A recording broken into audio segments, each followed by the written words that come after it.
खूनी कुआं। सीमा गर्मियों की छुट्टियों में अपनी नानी के गांव आई थी। सीमा नानी के घर पहुंचने के बाद अपनी नानी के पैर छूती है और उनसे आशीर्वाद लेती है। तभी उसकी नानी उससे कहती है, इतनी बड़ी हो गई मेरी सीमा, चल जल्दी से हाथ मुंह धो ले, मैं तेरे लिए खाना लगा देती हूँ। भूख लगी होगी ना? हाँ नानी, भूख तो लग रही है मुझे, आपके हाथ के बने हुए पीले दाल और चावल खाने की। कितना टाइम हो गया है मुझे आपके हाथ का बना हुआ दाल चावल खाए हुए। तू तो नौकरी में व्यस्त थी, तो तुझे कहाँ से टाइम मिलेगा अपनी नानी के लिए? और जब इतने टाइम बाद आई है तो ज्यादा टाइम के लिए रुक कर जाएगी तू। हाँ नानी, इस बार पूरे 2 महीने के लिए आई हूँ। सीमा की नानी अंदर जाकर उसके लिए खाना बनाने लगती है। सीमा कमरे में अकेली होती है, तभी उसे किसी औरत के रोने की आवाज सुनाई देती है। वो कभी खिड़की से बाहर झांकती है तो कभी दरवाजे से बाहर झांकती है। उसे समझ में नहीं आ रहा होता है कि आखिर रो कौन रहा है। तभी नानी खाना लेकर आ जाती है। वो अपनी नानी से कहती है, नानी, कोई औरत रो रही है क्या? मैं जब से यहाँ आई हूँ तब से मुझे यहाँ किसी औरत की रोने की आवाज आ रही है। हे भगवान, कहीं ये वही तो नहीं? बोलो ना नानी। अरे कोई नहीं रो रहा, ये तेरे मन का वहम है। और तू ना अब खाना खा ले, ज्यादा यहाँ वहाँ की बातों में ध्यान मत दिया कर। जल्दी से खाना खा और फिर मेरे साथ आ जा मेरे कमरे में, दोनों बैठकर खूब सारी बातें करेंगे। ऐसे ही अगले दिन सीमा अपनी नानी के साथ गांव के बाजार जा रही होती है। उसी रास्ते में फिर से किसी औरत के रोने की आवाज आती है। वो अपनी नानी से कहती है, अरे नानी, क्या सच में तुम्हें अभी भी किसी औरत के रोने की आवाज नहीं सुनाई दे रही? मुझे किसी औरत की बहुत बुरी तरीके से रोने और चीखने की आवाजें आ रही है।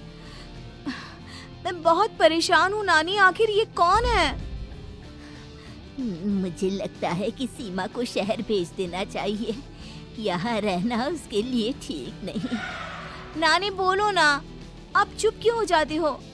सीमा, तू घर चल, मुझे तुझसे बहुत जरूरी बात करनी है। नानी सीमा को घर ले आती है और सीमा से कहती है, सीमा, कल सुबह तू शहर वापस चली जाएगी। अरे अचानक? आखिर क्या बात है नानी, आप मुझे ऐसे जाने को क्यों कह रही हो? मैं बस जो कह रही हूँ उस पर ध्यान दे।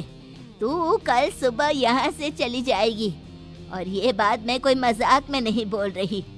तू कल जाएगी तो मतलब जाएगी। अरे नानी, चली जाऊंगी मैं, ठीक है, पर आखिर बात क्या है ये तो बता दो। मम्मी से कोई बात हुई है या फिर मुझसे कोई गलती हुई है जो तुम मुझे अचानक से जाने के लिए बोल रही हो? देख सीमा, रात बहुत हो चुकी है और मुझे इस बारे में कोई बात नहीं करनी। चल, अब चल के मेरे साथ सो जा। सुबह की बस पकड़कर तुझे शहर भी तो जाना है। सीमा को अपनी नानी का ऐसा व्यवहार देखकर बहुत ही अजीब लगता है। उसे कुछ समझ में नहीं आ रहा होता है कि आखिर उसकी नानी उसे अचानक से गांव छोड़कर जाने के लिए क्यों कह रही है। ये सारी बातें सोचते सोचते सीमा की आंख लग जाती है और वो अपनी नानी के साथ सो जाती है। ऐसे ही आधी रात को सीमा को फिर से किसी औरत की रोने की आवाज सुनाई देती है। वो उस औरत की आवाज सुनकर बार बार करवटें बदल रही होती है और तभी उसे सपने में भी एक अजीब सी औरत की परछाई दिखाई देती है, जो इतना चीख चीख कर रो रही होती है कि सीमा डरकर उठ जाती है। वो पूरे पसीने पसीने हो रही होती है। वो अपने आसपास देखती है तो घर में बिल्कुल शांति का माहौल होता है। सीमा घबरा जाती है। वो अपनी नानी को जगाने की कोशिश करती है, मगर उसकी नानी नहीं जगती। सीमा को फिर से उस औरत की रोने की आवाज सुनाई देती है। आखिरकार सीमा अपने आप को रोक नहीं पाती और वो घर का दरवाजा खोलकर बाहर निकलती है। आखिर ये माजरा क्या है? आज तो मैं पता करके रहूंगी। अब आवाज का पीछा करते हुए सीमा आधी रात को गांव के चौपाल के पास बने कुएं के पास पहुंच जाती है, जहां कुएं की चारों ओर बेड़ियां लगी होती हैं। उन बेड़ियों में लगे हुए ताले के साथ एक लाल रंग का कपड़ा और माता रानी का कलावा बंधा होता है। उस कुएं में से सीमा को किसी के रोने की आवाज आती है। सीमा परेशान हो जाती है। इस कुएं में कौन है? कौन है यहाँ? सुनो, कौन है? कौन रो रहा है? वो चिल्ला चिल्ला कर पूछती है और साथ ही लोगों को जगाने की कोशिश करती है, मगर किसी को भी उसकी आवाज सुनाई नहीं देती। अब सीमा खुद उस कुएं के पास की बेड़ियों और तालों को खोलने की कोशिश करती है और किसी तरह कुछ देर की मशक्कत के बाद सीमा उसको खोल भी देती है। और जैसे ही वो कुआं खोलकर उसके अंदर झांकती है, सीमा उस कुएं में गिर जाती है। इतने में उसकी नानी की नींद भी खुल जाती है और सीमा को पास ना देखकर नानी परेशान हो जाती है। नानी घबराकर पूरे घर में उसे ढूंढने की कोशिश करती है, जिसके बाद उसकी नानी और सभी लोग उस खूनी कुएं के पास जाते हैं और सीमा की नानी कुएं के पास खड़ी होती है। सभी गांव वालों और सीमा की नानी को सीमा के चिल्लाने की आवाज आती है। बचाओ, कोई मुझे बचाओ। मेरी बच्ची, हम आ गए, हम तुझे बचा लेंगे। नानी, मुझे यहाँ बहुत डर लग रहा है। यहाँ इंसान की कटी हुई मुंडियाँ, हाथ, पैर और कंकाल है और खून भी है। नानी, मुझे डर लग रहा है।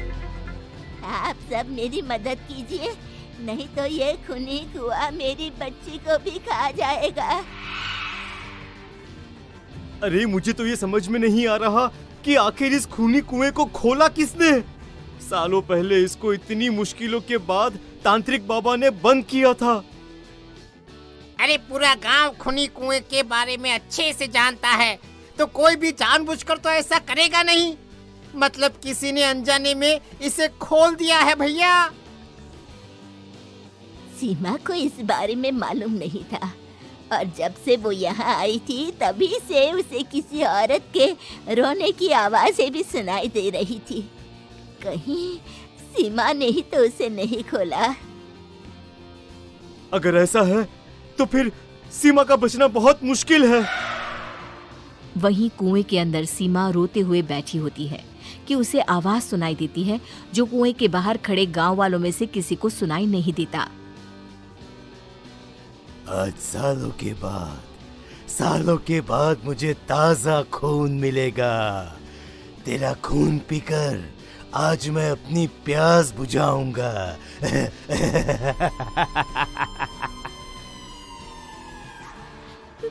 कौन है? कौन है? मत मारो प्लीज, मुझे जाने दो प्लीज। मैंने किसी का क्या बिगाड़ा है?